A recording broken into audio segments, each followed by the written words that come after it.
Elhamdülillahi Rabbil alemin. Esselatu vesselamu Muhammed ve ala alihi ve ashabihi ecma'in. Allah Teala'ga maqtav, Peygamberimiz Muhammed Mustafa sallallahu aleyhi ve sellem'ge selamlarımız, salavatlarımız bana birişseydi. Barımızga da Allah'ın selamı olsun. Hürmetli Müslüman kardeşler, hürmetli milletteşler, hürmetli aksakallarımız.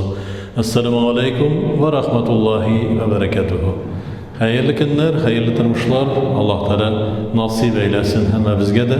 Allah'ın kuşkanların ütep barırga ömür baqi, ihlas köngül bilen ütep barırga nasip olsun. Çünkü ihlas köngül bilen ütegende her bir gıybedet, her bir izgilik, her bir yaxşılık inşallah Teala kabul bulur. Hem Allah Teala'nın rizalığın inşallah Teala alır biz. Dünyalıkta yaşaganda Allah Teala'nın rizalığını alsa hayırlı bulur. Çünkü Edem balası nersedir ümitlene ol her vakitte dedi. Namaz okuyda nersedir bulur kibik, dua kılırda nersedir bulur kibik, mansın işlerinde nersedir bulur kibik. Biz ümitli bulurga tiyişti elbette Allah Teala'nın rahmetine. Ama de lakin yani dünyavi meselelerde tügül Allah Teala ahirette inşallah Teala cennetlerin nasip eylesin diyiz. Hem turmuş meselesinde ezgilerinin matur dağalarında edilgen sözler Revkile de ya Hazret yurt sala idim bir hayır dağını bir sen diyeç anın dağasını işik bu yurtunun nigizi bəxet bereket getirip duruşu nigizler bolsaydı ya Rabbim deyip bir hayır dağasını kılıp koyuyor. Yani elden nerse sıramayı köp sıramayı bəxet bereket getirişi nigiz bulsun o senin salatırgan nigizlerin yatların deyip. Edem balasının izgiligine qaraganda kiyimşilik hataları bik hesap bik köp. İzgilikni de elin revişli kılasın. Yani ihlas köngül bilen başkarasın, yani ihlassız başkarasın. Yadan kiti o. Gıybedet meselelerinde derya kilip kısılırga mümkün. İzgilik meselesinde derya kilip kısılırga mümkün. Şunun için kimşilik hata günahlarımız köp iken her daim tevbe kılabız biz. Bu izgi aylar. 12 ayının 4'sini Allah Teala bizge birilep koygan hayırlı aylar edip, haram aylar edip, eşhurul hurum, yani hatta indi İbrahim aleyhisselam vaktinden birli hayırlı aylar, görkem aylar. Hazır Zülkagde ayının ahırı yakınlaştı. Ondan sonra Haç ayları Zülhicce, Muharrem ayları, ondan sonra Recep ayları. Bu aylar hayırlı aylar başka aylara qaraganda. Çünkü bu aylarda kılıngan yaxşılıklarının, izgiliklerinin ecir savabı başka aylara qaraganda köbrek inşallah Teala. Bu ayda biledirip işlengen kichkinegina bir kimşiligin hatan, haram ay ekenligin biledirip şunu işleysin eken bir kimşilikni, hatanını, kichkinegina bir günahında Allah saklasın zor bir günah bulup yazılırga mümkün. Kichkinegina bir izgiligin de zor bir ecir savab getirige mümkün. Allah Teala'nın rahmetlerine eriştirige mümkün. Şulay oyunda bu Müslüman kalenderi boyunca bizning yılının ahırları yakınlaştı. Yılın ahırlarında biz ne işleyimiz? Yılın ahırlarında bu yıl eylenesi hayırlı işlerimde kıla aldım miken deyimiz. Kıla algan biz iken 5 vakit namazları biz kalmagan, rızabız tutulgan. Yani kaybırlar mümkünlük buldu, hacılara gittiler.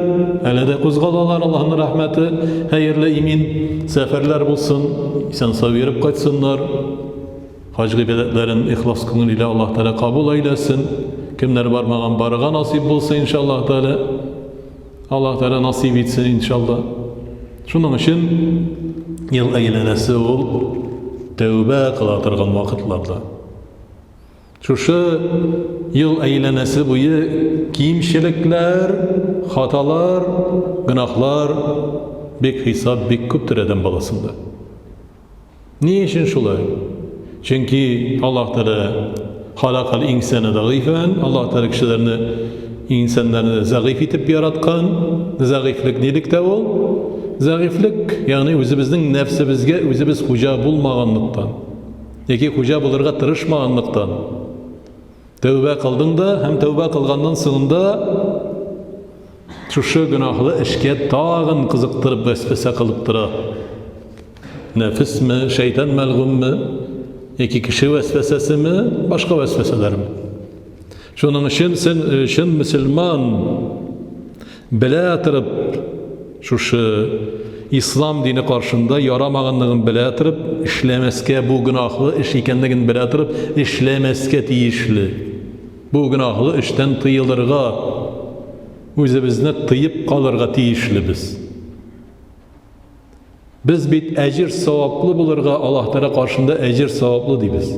İnşallah Allah Teala ecir savaplarını nasip etip bir işi. Ama da lakin ecir savaplarını yukka çıkaratırgan gameller bik hesap bik küp. Aşarlıklar, günahlı işler bik hesap bik küp. Şuna göre ol kişkine deyip yaki bu şekli deyip bu şekligine bu haram tugul bu şekligine deyip kişi kullana da ondan sonra haramga barıp tutaşırga mümkün. Kişkine bir günah deyip zor günahka ol tutaştırga mümkün. Şunun için yalgışlıkını bile tırıp işlemezden hem işledin mi yalgışlıkını kişikmezden tövbe kılırga tiyişli biz. İstiğfar kılırga tiyişli biz. Birinci bir günahını işlev sebepli günahlı bulayken ol kişi tövbe kılmağı bilen ikinci mertebe günahlı bulayken.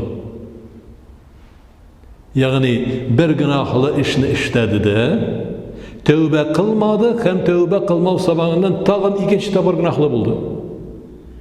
Allah Teala bizni tövbe istiğfar kılırga Tevbe suresi var, 9. sure ayrım bir sure. Hem gümen Allah Teala ne? Kur'an'da Allah Rabbimiz Tahrim suresinde bizge müracaat kılıp aytestağuzu billah. Ya eyyühellezine amenu tubu ilallahi tevbeten nasuhan. Ey Allah'a iman getirgen adamlar, Allah'a kamil bulgan nasuh tövbesi bilen tövbe kılığız. Nasuh tövbe nerse ol? Şol bula ol, yani kaytudan ikinci mertebe ol naşarlıkını işlemeslik bulup kılsağız.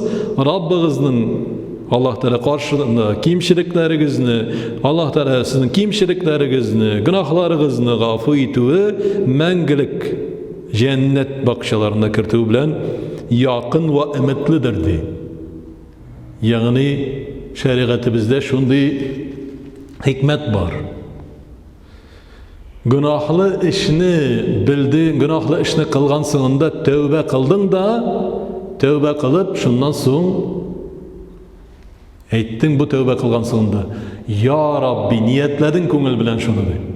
Ya Rabbi bu günahlı işke geri eğlenip kaytmasam idi deyip. Nişik biz başka niyetlerimizni, hayırlı niyetlerimizni kılgan gibi şulay tövbe istiğfar kılgan sonunda da bu hayırlı niyetimizni bütün ul günahlı işke geri eğlenip kaytmaska deyip niyetlep köngülümüz bilen koyabız iken. Allah Teala'dan tövbe istiğfar sırav en birinci şiratta. Ondan soň kimden gafur sırayız degende mesela yılın ahırı jetti. Yıl boyu kimşilikler, hatalar buldu ise o kimşiliklerden, hatalardan arınuu için pek köp tövbe istiğfarlar kerek elbette. Hem Allah Teala'dan gafur sırav bir, ondan soň eli biz kişini rencitmedik mi? Kimsetmedik mi? Kişilerden de gafur sırav hayırlısı. Çünkü Allah huzuruna basıp cevap bergende Peygamber sallallahu aleyhi ve sellem bizni kisetti. Muflis buludan ana korkağız dedi. Muflis ol kim? Akşay yo'qotuvchi tugul dedi Peygamber sallallahu aleyhi ve sellem. Bankrot. Muflis. Ol dunyolikda yashaganda tegi kishini ranjitdi, ko'rshini ranjitdi, tug'anni ranjitdi, qo'l bilan ranjitdimi, til bilan ranjitdimi? Ranjitdi haqsizga. Gadilsiz bo'ldi. Haqsiz ravishda kishini ranjitdi. Hem Allah huzuruna yıl yani ömür boyu jiyilgan ecir sevapları bilen kelip bastı dağın indi menä ejir savaplı Allah Teala'nın belki rahmetine erişir deyip ümitlenip turganda Allah Teala ana jiberir görüşesin. Sen bit meni rencittin bir meni ejir savabını deyip. Ol kurşiga eleşir, ikincisine eleşir, yaki tuğanına eleşir, bütün şu jiyilgan ecir savapların eleşip bitirir de bir nersesiz kalır Allah huzurunda. Çünkü yana dünyalıkta yaşaganda hayır fatihaların alıp kalına tırışabız. Kimlerin hayır fatihalarını alıp kalına tırışabız? Etkeylerinin hayır fatihalarını alıp kalına aşkınabız tizrek. Eli alaydağın köp mü meselen etkeylerge buluşup, yardım etip, alarga şul terbiye kılıp işlegen sınında da bu da ez bulgan şekilde. Yaki indi kullarga köterip bergen vakitlar enkeyli bu da ez şekilde. Eli şunsun işlegenge de şatlanasın, kuvanasın. Elhamdülillahi şükür, Allah'a şükür, şulay kullarga köterip yerte algan biz iken deyiz. Hem başka şulay tuğanlık meselesinde de, dostluk meselesinde de, görüşü meselesinde de, her bir meselede ne bu? Kimşirikimni, hatamni, günahımni gafu ettip, sırarga bir de uyalmasqa tiyişli biz. Qaybir kişi şu meselede uyalıp, yakiyinde qaybir kişi tekebirlenip, minliklenip, nerse min gafu sırarga tiyişli deyip. Şunun işine Allah Teala'nın kim rahmetine bir zor derecede erişkensin. Biz bilmeyiz. Belki o kurşu da erişkendir Allah Teala'nın rahmetine. Belki o tuğan da erişkendir. Belki o dostumuz da Allah Teala'nın rahmetine erişkendir. Biz yine eriştik mi Allah Teala'nın rahmetine? Biz bilmeyiz. Kişinin köpme izgiligi, köpme yakşılığı, hem kişine bir yakşılığı, ihlas köngül bilen başkargan izgiligi de Allah Teala huzurunda kabul bulup Allah Teala ana rahmetin, cennetin bule gitüğü bik mümkün bit. Bik mümkün elbette. Şunun için dünyalıkta tövbe istiğfar kılabız, Allah Teala'dan gafur sırıyız. Hem şundan sonunda izgiliklerimizni, hayırlı işlerimizni devam etirge tiyişliyiz. Çünkü biz mümin Müslüman, elhamdülillahi şükür, mümin Müslüman Peygamber sallallahu aleyhi ve sellem etkençe, kul bilen de, til bilen de, başka azalar bilen de ziyan salmayı fayda getire. Fayda onun inikte, fayda şu qabatla beyten, izgilikte, yakşılıkta, amel ibadetlerimizni hayırlısı bilen, ihlas konu bilen ötegende, başkarganda Allah Teala kabul eylesin. Şu dualarımızı, kimşilik hata günahlarımızı gafu et ya Rabbim.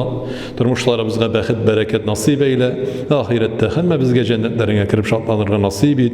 Rabbena etina fid dünya hasenete ve fil ahireti hasenete ve qina azabennar. Allahu ekber.